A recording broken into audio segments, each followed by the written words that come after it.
الحمد لله رب العالمين والصلاة والسلام على أشرف المرسلين سيدنا محمد وعلى آله وصحبه أجمعين ومن تبعهم بإحسان إلى يوم الدين.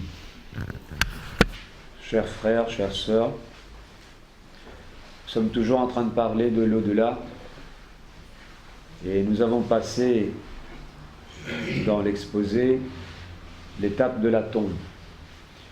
Et à présent, nous arrivons à la fin du monde. La fin du monde, ça se dit as-sa'a. As-sa'a qui veut dire l'heure. Même la sa'a, l'heure normale, là, on dit je prends une heure pour arriver, c'est as-sa'a. Mais là, c'est l'heure particulière, c'est l'heure de la fin du monde. Et ça s'appelle as-sa'a. Et cela va être provoqué par le souffle de l'ange Israfil dans le corps ou la trompette as-sour. Et cela est mentionné dans le verset où Allah subhanahu wa ta'ala il dit A'udhu billahi minash shaitanir rajim فإذا نفخ في الصور نفخة واحدة نفخة ونفخة فإذا نفخ في الصور نفخة واحدة وحملت الأرض والجبال فدكتا دكة واحدة C'est ce verset-là qui parle de ce premier souffle dans la trompette, qui va provoquer la fin du monde. Il y a des gens qui meurent tous les jours, et l'on dit que Man mata faqad qamat qiyamatuh. Celui qui meurt, sa fin du monde à lui a déjà eu lieu. A déjà eu lieu, oui et non. A déjà eu lieu parce que la plus grande partie de son livre de compte est close. Mais son livre de compte n'est pas entièrement clos, puisque s'il y a des choses dont il a été la cause et qui continuent de se faire dans ce monde, eh bien cela continue à être inscrit dans son livre de compte, en bien comme en mal. Mais ce qu'il pouvait faire est du moins avoir aslul iman, le minimum de foi, ça s'est terminé. S'il est mort avec le kufr, eh bien, il n'y a plus de retour possible. Man mata faqad qamat qiyamatuh en ce sens-là.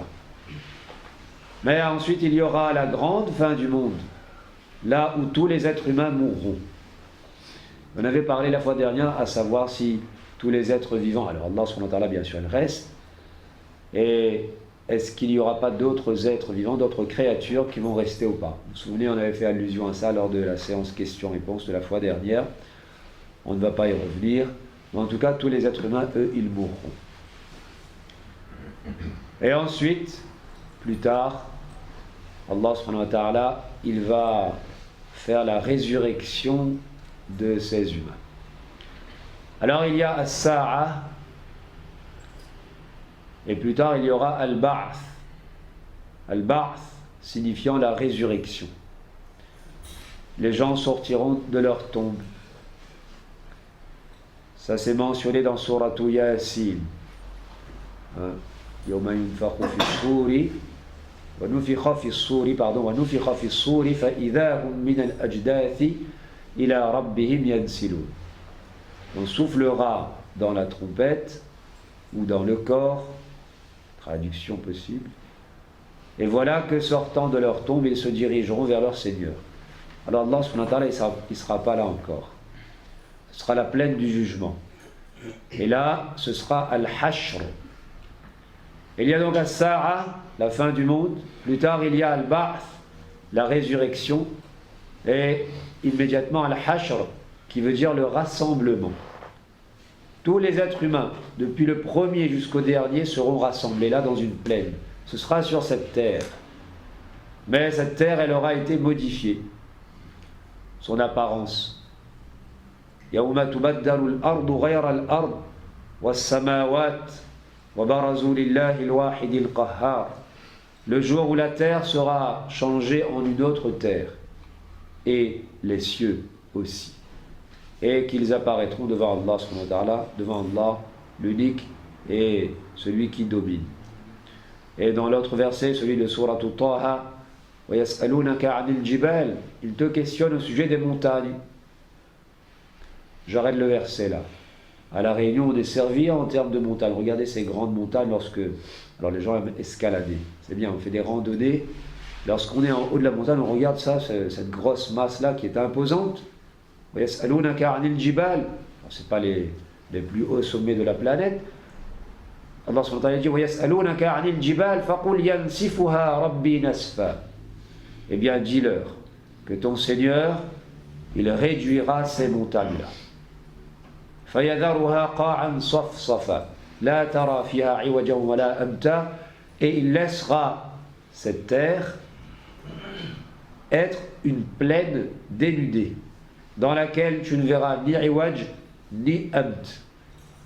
Cela peut vouloir dire ni dénivellation ni hauteur. Ce sera plat. Et c'est sur une terre comme ça que tous les êtres humains, depuis le premier Adam alayhi salam jusqu'au dernier qui aura vécu juste avant la fin du monde et qui aura connu cette fin du monde là, cette grande fin du monde, tous les êtres humains seront rassemblés là. Et nous aussi nous y serons. Chacun de nous ici présent ce soir, et tout être humain, nous aussi nous y serons. Alors quelle sera notre situation ce jour-là? Tout notre espoir est dans la miséricorde d'Allah. As-sa'a, al-ba'th, al-hashr. Et là, lors de ce rassemblement sur cette terre qui aura été modifiée, les êtres humains ou des êtres humains seront dans de grandes difficultés. Les êtres humains même. Dans de grandes difficultés, pourquoi? Parce que le soleil aura été rapproché. Il sera très proche au-dessus de notre tête. Et chacun sera dans la sueur en fonction de ses actions. Plus il aura eu de mauvaises actions, plus il aura eu de manquements dans les actions de bien qui sont obligatoires, et plus il sera dans de la sueur abondante. Moins il aura fait de péché, moins il aura eu de manquements dans les bonnes actions obligatoires, et moins il aura à souffrir de cette sueur. C'est le prophète sallallahu alayhi wa sallam qui en a parlé dans un hadith rapporté par Muslim, et que on estime que beaucoup parmi nous, chacun parmi nous le connaît, hein, les gens seront dans leur sueur,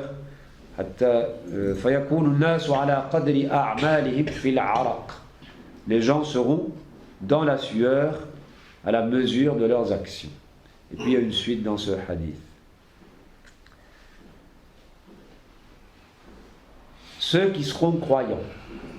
Alors, cette journée-là, le jour de la résurrection, il revêt une place très importante dans le Coran. Vous regardez et vous lisez.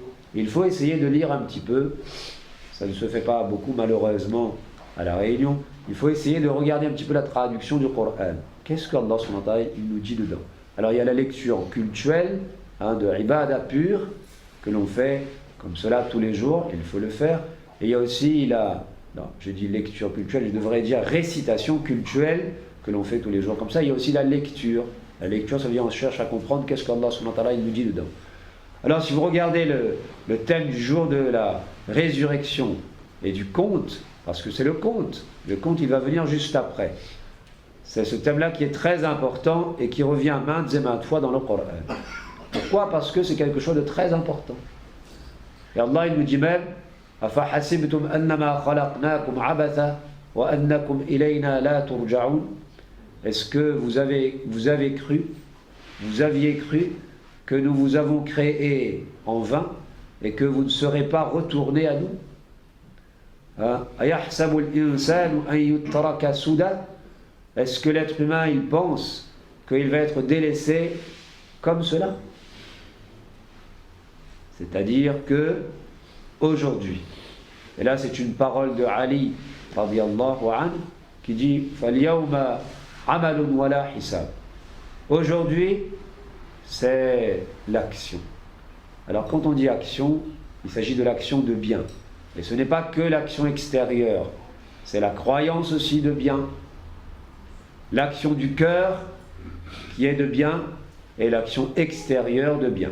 L'action extérieure qui est individuelle, comme par exemple une action cultuelle, ibada, que l'on fait vis-à-vis d'Allah subhanahu wa ta'ala dans la solitude, et puis l'action qui est faite, que l'on fait vis-à-vis d'autrui aussi, notre relation avec autrui, ce qu'on lui fait, est-ce qu'on est honnête vis-à-vis de lui, est-ce qu'on le trompe, est-ce qu'on est malhonnête, etc., etc. Notre relation avec notre conjoint, notre conjointe, avec nos enfants, avec nos parents, avec les gens de notre parenté, avec les gens de notre voisinage, avec les êtres humains en général, avec les créatures, les animaux qui nous entourent. Tout cela. Alors aujourd'hui, c'est l'action et il n'y a pas de hisab, il n'y a pas de compte.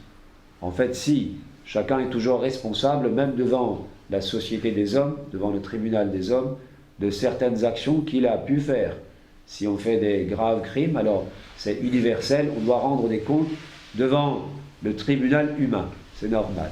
Mais ici, Ali radiallahu anhu, wa karramallahu wajha, il veut dire qu'il n'y a pas de hisab absolu devant Allah subhanahu wa ta'ala. Parce que les actions que l'on fait de façon cachée, chez soi, et dont on croit qu'elles n'engagent que nous, ça ne concerne que nous, ou bien que l'on fait avec quelqu'un qui est consentant, mais que Allah subhanahu wa ta'ala, il n'agrée pas, pour ces actions-là, il y a des comptes à rendre vis-à-vis d'Allah. Il y a aussi par exemple la question de la sincérité. Je parle, je suis en train de parler. Quelle est mon intention? Personne ne le sait. Si j'ai une mauvaise intention, c'est-à-dire me faire connaître, ou bien exposer, faire de l'exposé de compétences prétendues, alors c'est une mauvaise intention. L'action en apparence, elle est de bien, mais l'intention, elle est mauvaise parce qu'elle est interdite par Allah subhanahu wa ta'ala. Il y aura des comptes à rendre là-dessus. Alors, Ali, il dit, radiyallahu anhu, فَالْيَوْمَ عَمَلٌ وَلَا حِسَابٌ وَغَدًا حِسَابٌ وَلَا عَمَلٌ. Et demain, il y aura compte et il n'y aura plus de possibilité de faire d'action. Dans la plaine du jugement, il n'y aura plus d'action possible. Personne ne pourra dire, allez, aujourd'hui je vais faire 2 rak'ahs de salat et je vais demander pardon à Allah. Aujourd'hui je vais me rapprocher d'Allah. Aujourd'hui j'ai compris. Aujourd'hui c'est trop tard.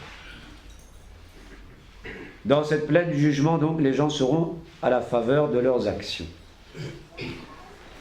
Il y a un hadith qui est très connu qui dit Sab'atun yudhilluhumullahu fi dhilli yawma la dhilla illa dhill.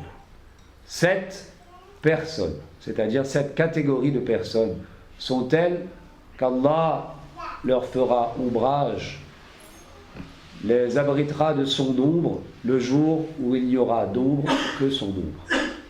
Et puis à l'énumération des 7 catégories de personnes, chacun peut connaître, il suffit de regarder des recueils classiques de hadith et vous trouverez cela dedans.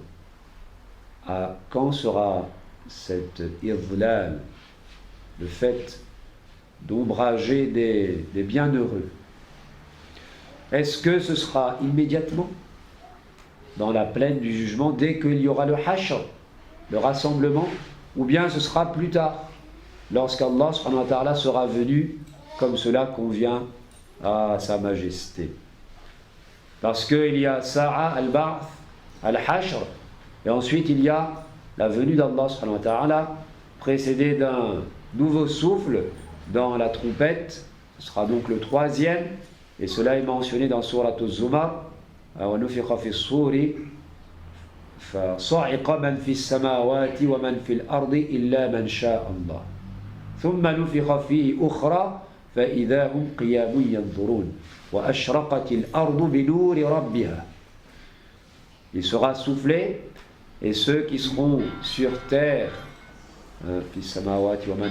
dans les cieux et sur la terre, s'évanouiront, sauf celui dont Allah aura voulu.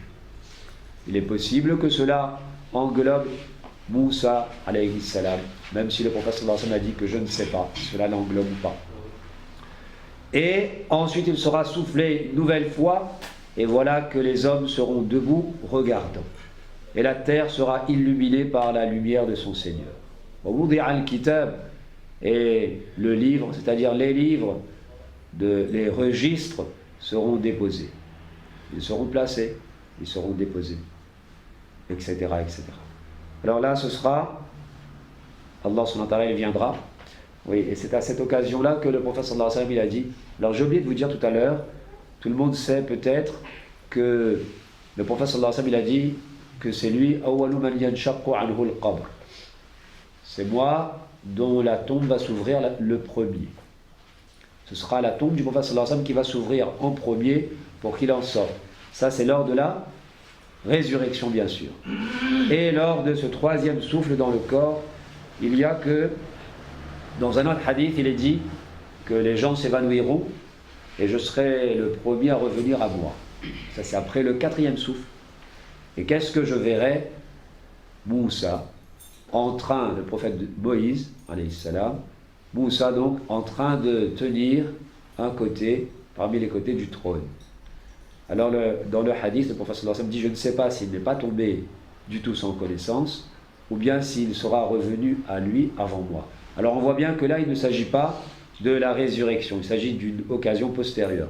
C'est pour ça que, personnellement, je suis de l'avis de Ibn Hazm qui dit qu'il y aura en 4 fois le souffle dans la trompette. Même si d'autres grands ulama sont d'un autre avis, il y en a qui pensent qu'il y aura en 2 fois, 2 souffles seulement, et d'autres 3 fois. Alors, Allah subhanahu wa ta'ala, il viendra. Et ensuite, il y aura al-ard, la présentation devant lui, et al-hisab, les comptes à rendre devant lui. Ce sera en plusieurs étapes, et il y aura différentes catégories de personnes, ceux qui seront mortes sans le minimum de foi, et ceux qui seront morts avec le minimum de foi, mais en ayant fait aussi des choses qu'Allah subhanahu wa ta'ala a interdit, ou bien en ayant laissé des manquements aux bonnes actions qu'Allah a rendues obligatoires. Mais toute personne sera jugée, et nul ne sera lésé, comme Dieu l'a dit dans le Coran. Pour en revenir à la question du idlal, le fait que les bienheureux dans cette plaine du jugement seront à l'ombre, est-ce que ce sera après la venue d'Allah? Ou bien est-ce que ce sera dès après la résurrection et le rassemblement? Je ne sais pas. Je ne sais pas. Déjà, il y a divergence entre les grands ulama quant à savoir est-ce que ce sera l'ombre du trône d'Allah? Est-ce qu'il faut juste dire c'est l'ombre d'Allah et ce sera l'ombre d'Allah? Ou bien est-ce que ce sera une ombre qu'Allah créera parce que ce seront par exemple des actions qui feront ombrage sur les bienheureux qui les auront faites? Il y a 3 avis sur le sujet. Alors si vous regardez l'avis qui dit que ce sera l'ombre du trône d'Allah, alors on est amené à penser, wallahu a'lam, que cet ombrage aura lieu uniquement après la venue d'Allah. Wallahu a'lam. Et si on dit, suivant cela d'autres ulama, qu'il s'agit d'une ombre qu'Allah créera, ce seront des actions ou leur matérialisation qui feront ombrage sur les croyants qui les auront faites, alors il est possible, j'ai bien dit il est possible, wallahu a'lam, que ce soit depuis le début, puisque les actions elles seront déjà là. En tout cas, le soleil lui sera là depuis le début et les gens seront dans leur sueur à la mesure de leurs actions bonnes ou mauvaises depuis le début. Ce n'est pas précisé. Il y a aussi autre chose qu'il faut dire, c'est que les gens seront, ce jour-là, ils seront dans la crainte. Ils seront dans la crainte.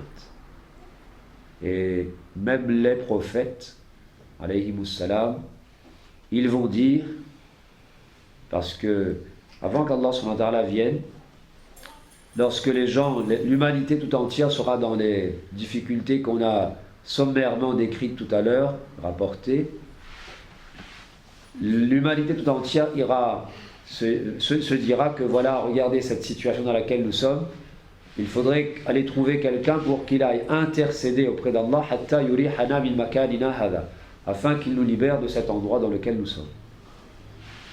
Il y en aura même qui vont dire s'il le faut qu'on nous jette en enfer, mais qu'on en finisse. Oui, c'est...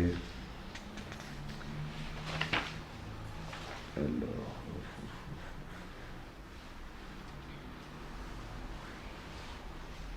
Oui. est-ce que je l'ai écrit?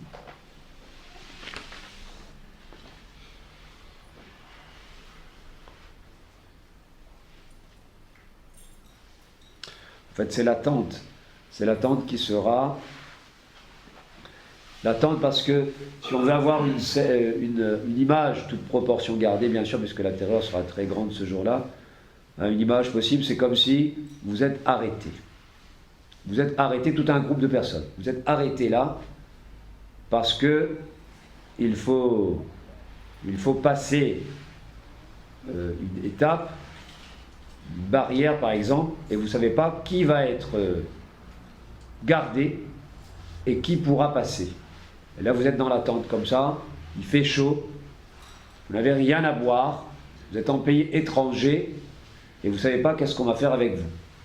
Et intérieurement vous n'êtes pas tranquille parce que vous n'êtes pas tout à fait net. Vous avez amené quelques petites choses avec vous et est-ce qu'on va... Alors l'être humain c'est ça sa réalité.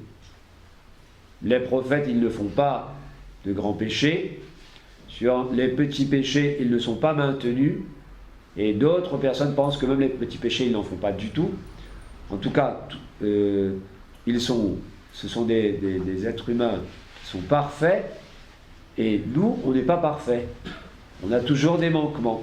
Et ce jour-là, justement, comme l'humanité ira voir d'abord le père, son père à elle, à savoir Adam, ensuite, lui, il va renvoyer au prophète Noé, Nuh, alayhi salam, qui va renvoyer à Ibrahim, Abraham, qui va renvoyer à Moussa, Moïse, qui va renvoyer à Isa, Jésus, et celui-ci va renvoyer à Muhammad, alayhi salatu wassalam.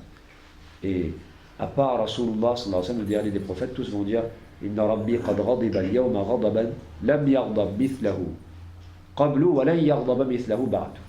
Aujourd'hui, mon Seigneur est courroucé d'un courroux tel que avant cela, il n'a jamais été courroucé d'un tel courroux, et après cela, il ne sera jamais courroucé d'un tel courroux.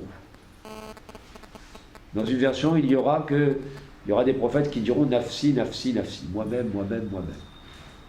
Alors, vous imaginez un peu, nous imaginons un peu l'état de terreur qu'il y aura pour que même des prophètes comme Adam, comme Nuh, Ibrahim, Khalilullah, l'ami d'Allah, Moussa, celui à qui Allah parlait, et Qarrabahu Najiya, il l'a rapproché en tant que personne à qui il parle.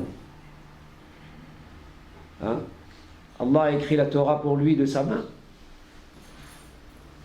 etc., etc. Ils auront peur et ils diront non, non, non, non. Alors quand nous avions lu ce hadith-là en cours de hadith auprès de Maulana Sayyid Abrar Ahmad rahimahullah, alors il disait pour nous c'est difficile. Pour nous c'est difficile. Quand les prophètes, vous voyez qu'ils auront peur comme ça, ben nous ce sera difficile. Ce sera vraiment la miséricorde d'Allah qui nous sauvera, Allah subhanahu wa ta'ala qui nous sauvera par sa miséricorde. Et sinon, alors vous êtes là, vous attendez, s'il y a la sueur, en plus, chacun sera ressuscité sans vêtements.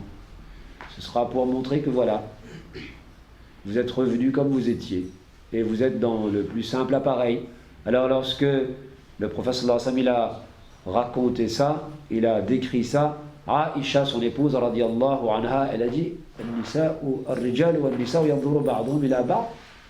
les hommes et les femmes, tout le monde ensemble comme ça, tout nus, et un pourra voir l'autre. Alors le prophète sallallahu alayhi wa sallam il a dit l'affaire sera trop dure pour qu'ils puissent penser à cela. L'affaire sera trop dure. C'est-à-dire que ce sera comment dirais-je, un moment de terreur tel que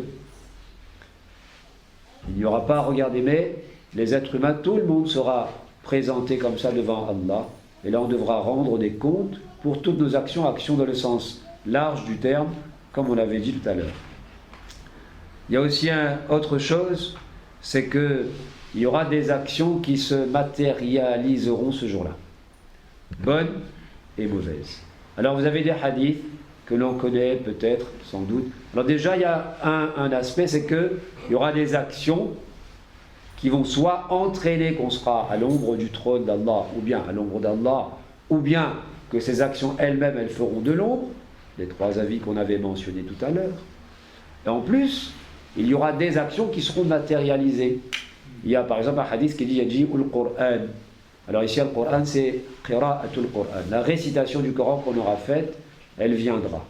Et puis elle témoignera. Et puis il y a par exemple la récitation de Suratul Baqarah, Suratul Ali Imran, qui seront tels deux grands oiseaux, tels deux grands nuages. Et cette récitation-là, elle témoignera en faveur du croyant qui l'aura faite.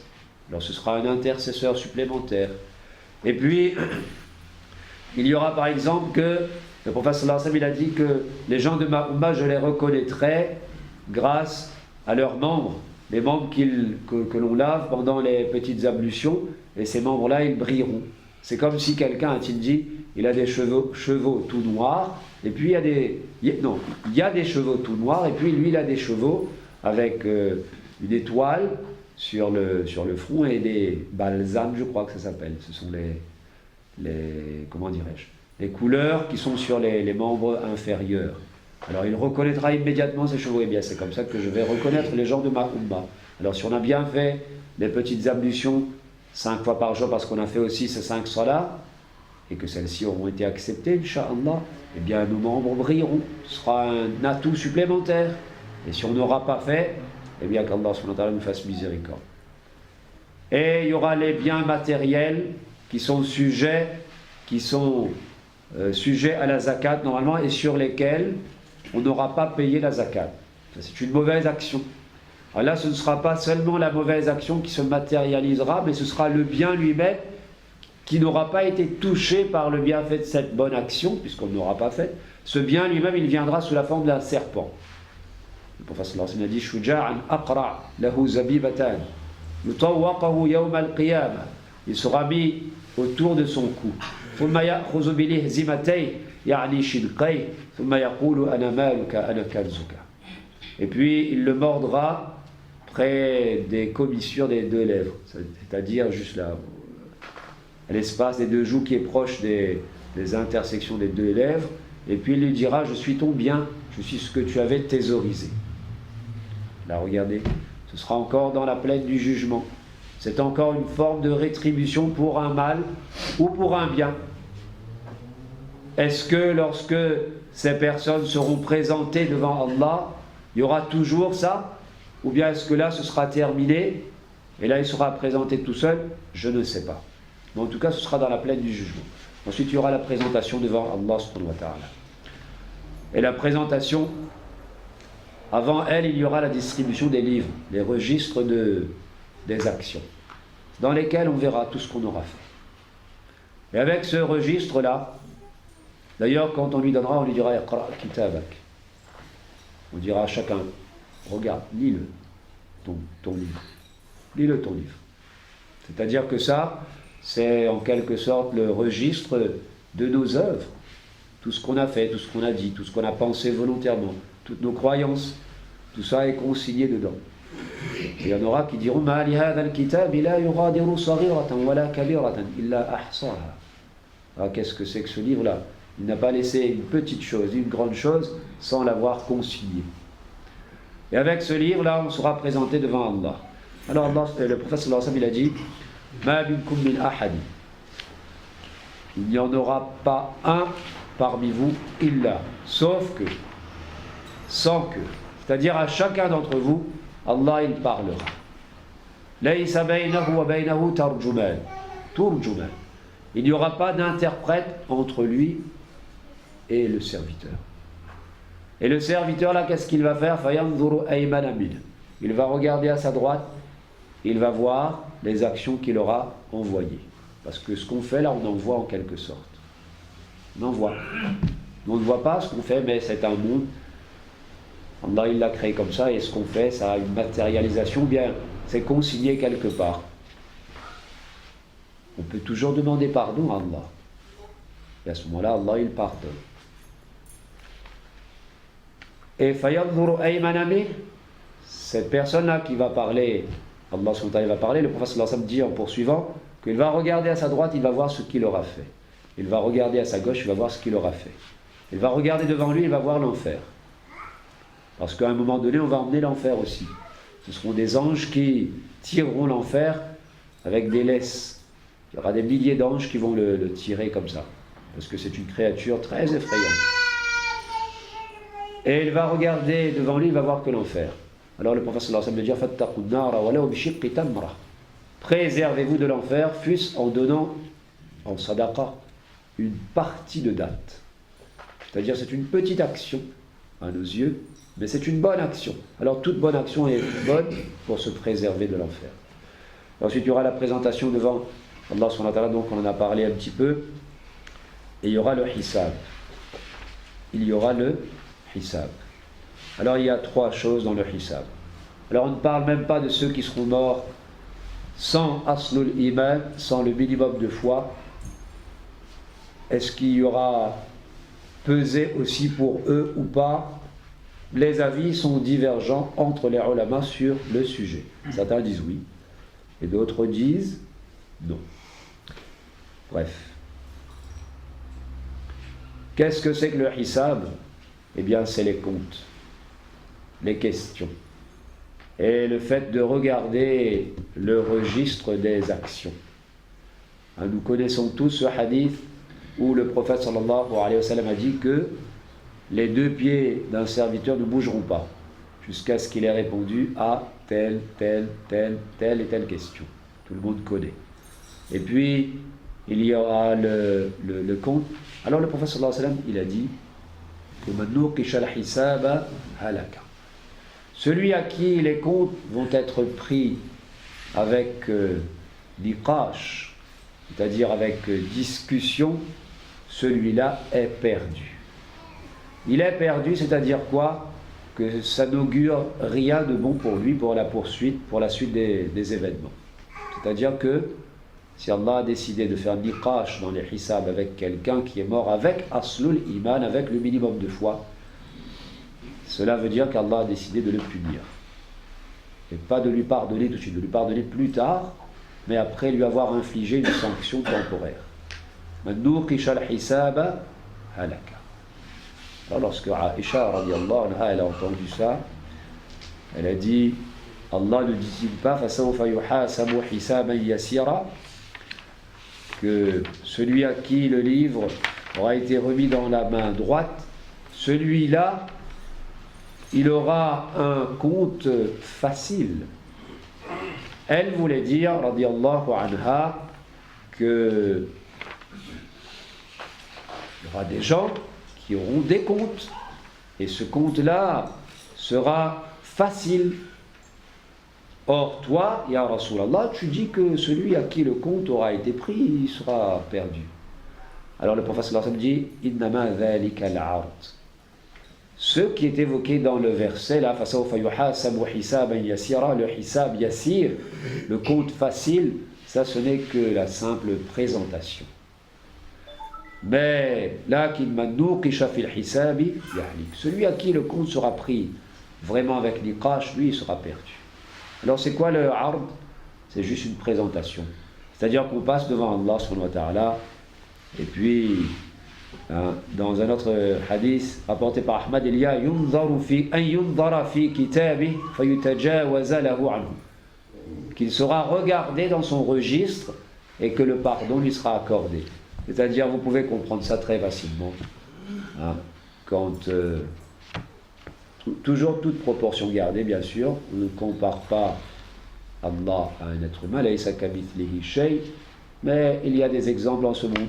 Quand l'enfant il présente son bulletin à la fin de l'année à ses parents et il sait que il y a tout dedans, a réussi telle chose, ou bien il y a 3 colonnes je crois, ça c'est acquis, oui, acquis en voie d'acquisition et pas acquis, ou bien non encore acquis je crois, un truc comme ça. Alors il y a des acquis, il y a des en voie d'acquisition, et il y a quelques-uns, il sait bien que là-dessus il a été très paresseux tout au long de l'année.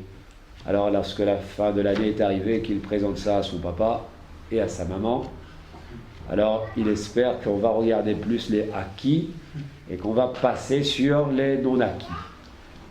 Et là, si le papa commence, s'il est dans le mauvais jour, ben c'est un peu battu, quoi.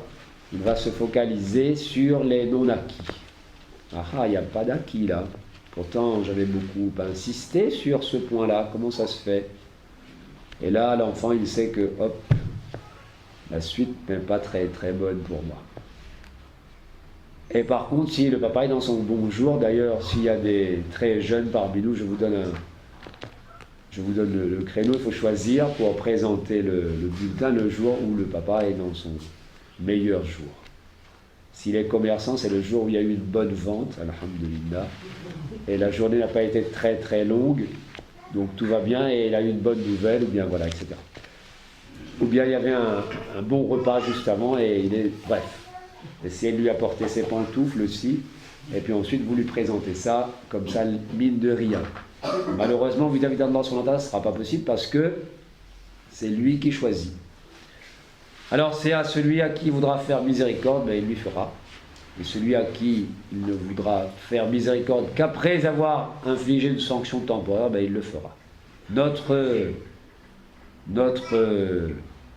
façon de faire à nous, ce n'est pas de dire ça, c'est de lui demander sa miséricorde et de faire le maximum pour faire le maximum de bonnes actions et pour se préserver au maximum des mauvaises actions, tout en lui demandant sa miséricorde. Bref, c'est que l'on regarde dans son livre et qu'on lui accorde ce pardon. Et puis il y a une troisième catégorie, et en fait c'est une sous-catégorie du hisab yassir. C'est ceux qui n'auront pas de hisab. Ils entreront dans le paradis bighayri hisabin wala adab, comme cela est dit dans le hadith. Il y aura 70 000 avec chaque millier 70 000, ce qui nous donne 4 900 000 personnes, en plus des 3 poignées d'Allah subhanahu wa ta'ala. Il va envoyer 100 hisab, mais ça ce seront les bienheureux. On espère qu'on en fera partie, Inch'Allah. Et dans l'autre hadith, le prophète sallallahu alayhi wa sallam, il a dit La yanjwa ahadun minkum bi'amali. Aucun d'entre vous ne sera sauvé. Sauvé de quoi? Sauvé du châtiment, par ses actions. قالوا ولا أنت يا رسول الله, ni toi, même pas toi يا رسول الله, قال ولا أنا إلا أن يتغمدني الله برحمته. Ce ne sera que si Allah m'enveloppe de sa miséricorde. Alors pourquoi? Puisqu'on vient de dire que les prophètes, ils ne font jamais de grands péchés. Et pour les petits péchés, ils ne sont pas maintenus dessus. D'après un autre avis, ils n'en font même pas. Pourquoi? Eh bien parce que l'être humain doit toujours considérer que les bonnes actions qu'il a pu faire et qu'il a faites, eh bien, elles ne sont pas à la hauteur de ce que la grandeur d'Allah mérite. De ce que la grandeur d'Allah mérite. Alors, Rasulullah, bien sûr, il est parfait. Ces bonnes actions aussi sont parfaites. Mais ce n'est pas ça, c'est la posture de l'être humain que de toujours considérer que ce que j'ai fait par rapport à la majesté d'Allah, par rapport à tous les bienfaits qu'il m'a donnés, qu'il m'a octroyés, ce n'est rien. Alors nous, vous savez, on est très très loin derrière, et à plus forte raison pour nous. Alors ici, il y a qu'aucun d'entre vous ne sera sauvé par ses actions. Et puis dans le verset, il y a Jaza'an bima kanu ya'malun. Les bienfaits, le paradis, dans lequel les bienheureux seront, ce sera en rétribution de ce qu'ils auront fait. Bien là-bas on dit c'est en rétribution, et là on dit pas par les actions. En fait c'est normal, les actions c'est une cause. C'est la cause. Allah subhanahu wa ta'ala en a fait la cause. La bonne action est la cause pour entrer dans le paradis. La mauvaise action est la cause pour faire un séjour temporaire dans l'enfer, sauf si Allah pardonne. Du moment que la personne est morte avec minimum de foi voulu. Mais ça c'est la cause. Et puis il y a Musabbibul Asbab, celui qui rend des causes être cause. C'est Allah subhanahu wa ta'ala. C'est comme toute chose. C'est comme si on arrose. On arrose une plante. L'eau, c'est la cause qui fait pousser et qui maintient en vie la plante. Mais il arrive que, bien qu'on l'ait arrosée, la plante ne tienne pas et elle crève. Pourquoi? Parce que Allah subhanahu wa ta'ala, c'est lui qui gère les causes. Alors parfois il y a la cause, oui, mais il y a eu aussi un empêchement de l'autre côté. Soit il y avait des vers blancs, on connaît ça bien à La Réunion, qui de l'autre côté ont rongé la racine. Alors on a beau mettre de l'eau, mais de l'autre côté il y a un problème. Eh bien c'est pareil pour les actions. Ça c'est la cause, mais il faut l'acceptation de la part d'Allah, il faut de la sincérité de sa part. Il faut que ces bonnes actions qu'on a faites, elles n'aient pas été contrebalancées par trop de mauvaises actions, parce que dans les plateaux de la balance, ensuite, ça peut peser du mauvais côté. Alors il y aura le hisab, et après le hisab, il y aura un nashr. Al-sa'a, al-ba'th, al-hashr, al-ard ou al-hisab. Enfin, al-nashr, c'est la dispersion. Al-hashr, rassemblement pour les comptes. Et puis la dispersion au lieu de destination des uns et des autres. Alors il y aura ceux qui seront morts sans Aslul Iman, eux ils seront envoyés dans la GN sans même passer sur le Sirat. Sans passer sur le Sirat. Il n'y aura que ceux qui seront morts avec Aslul Iman qui passeront sur le Sirat, sur le pont. Le pont qui enjambera l'enfer et qui mènera au paradis. Et avant cela, il y a encore une ultime épreuve, une séparation entre ceux qui se disaient croyants sur terre, qui se disaient musulmans pour la période après Rasulullah sallallahu alayhi wa sallam, mais qui en fait intérieurement n'y croyaient pas du tout. C'était des munafiqoun, des hypocrites, binifaqin akbar. Sur terre, ils étaient avec les musulmans, ils étaient musulmans, ils faisaient la prière avec les musulmans. Quand ils sont morts, s'ils sont morts toujours munafiq, sans s'être repentis, donc sans avoir eu le iman, ils auront été considérés musulmans. On aura fait salatul janaza sur eux. Ils auront été enterrés dans le cimetière musulman. Mais intérieurement, ils n'avaient pas la foi, même pas le minimum de foi, ils n'y croyaient pas du tout. C'était par intérêt, pour se préserver ou bien pour obtenir certains avantages qu'ils s'étaient dits musulmans. Alors, jusqu'à présent, ils seront avec les musulmans. Mais ensuite viendra le moment où il y aura les ténèbres. Ceux qui auront été ouvertement non-croyants, ils n'auront pas eu la croyance voulue, eux, ils auront déjà été expédiés dans la GN, mais il resteront ceux qui auront été vraiment croyants et ceux qui auront été hypocrites. Et à un moment, il y aura les ténèbres. Et là, chacun aura de la lumière dans ces ténèbres-là, à la mesure de ses actions. On avait dit tout à l'heure que les actions, ce n'est pas seulement les actions visibles, c'est aussi d'abord et avant tout les croyances, et aussi les actions du cœur. Alors dans le hadith de Rasulullah il leur sera donné leur lumière selon leurs actions. Il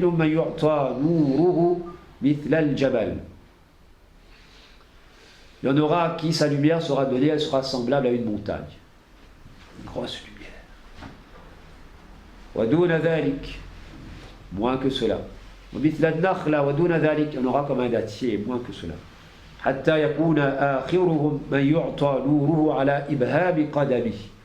y en aura qui aura de la lumière sur ses gros orteils, ça met un petit peu de lumière comme ça, sur le bout de ses pieds. Et ceux qui auront été munafiq, leur lumière sera éteinte. Ils n'auront pas de lumière. Alors ils diront, et c'est mentionné dans Suratul Hadid, que attendez-nous que nous prenions un peu de lumière avec vous. Alors on leur dira, les croyants leur diront, retournez en arrière et allez chercher de la lumière là-bas. Et quand ils retourneront, il y aura une muraille qui se dressera entre eux et les croyants, et ensuite ils iront dans leur destination finale, et les croyants pourront passer sur le sirat. Alors on croit que c'est terminé, et non, c'est pas terminé.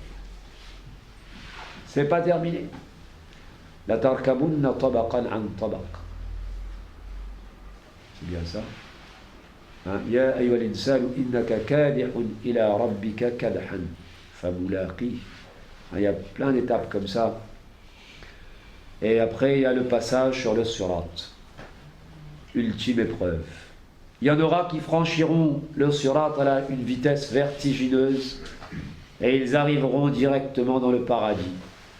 Et ils feront partie du premier groupe et ce seront les bienheureux dans le paradis là-bas.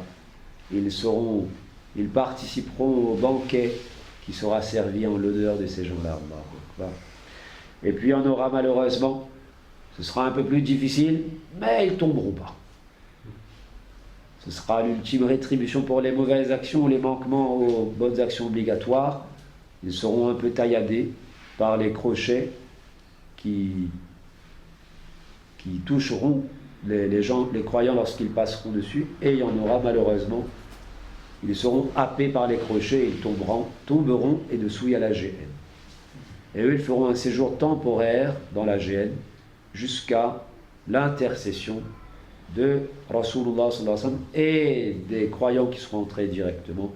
Ils iront voir Allah et après, par plusieurs étapes, selon les degrés de foi, Allah subhanahu wa ta'ala autorisera à les sortir de la GN. Et comme on l'avait dit, il y aura aussi le pardon qui sera accordé par Allah subhanahu wa ta'ala à des personnes qui seront mortes avec aslul iman, avec le minimum de foi, mais sans s'être repenties de mauvaises actions qu'elles avaient faites ou de manquements aux actions obligatoires qu'elles auront laissées. Mais Allah leur accordera son pardon. Eh bien, c'est pas précisé comment elles vont passer, est-ce qu'ils vont passer rapidement ou pas rapidement, mais en tout cas, si Allah leur a accordé le pardon, eh bien, ils pourront entrer directement dans le paradis. Voilà tout ce qui nous attend. Aujourd'hui, amalun wala hisab, comme a dit Ali ibn Abi Talib, radiyallahu anhu, wa ghadan hisabun wala amal. Wa akhiru da'wana alhamdulillahi rabbil alamin.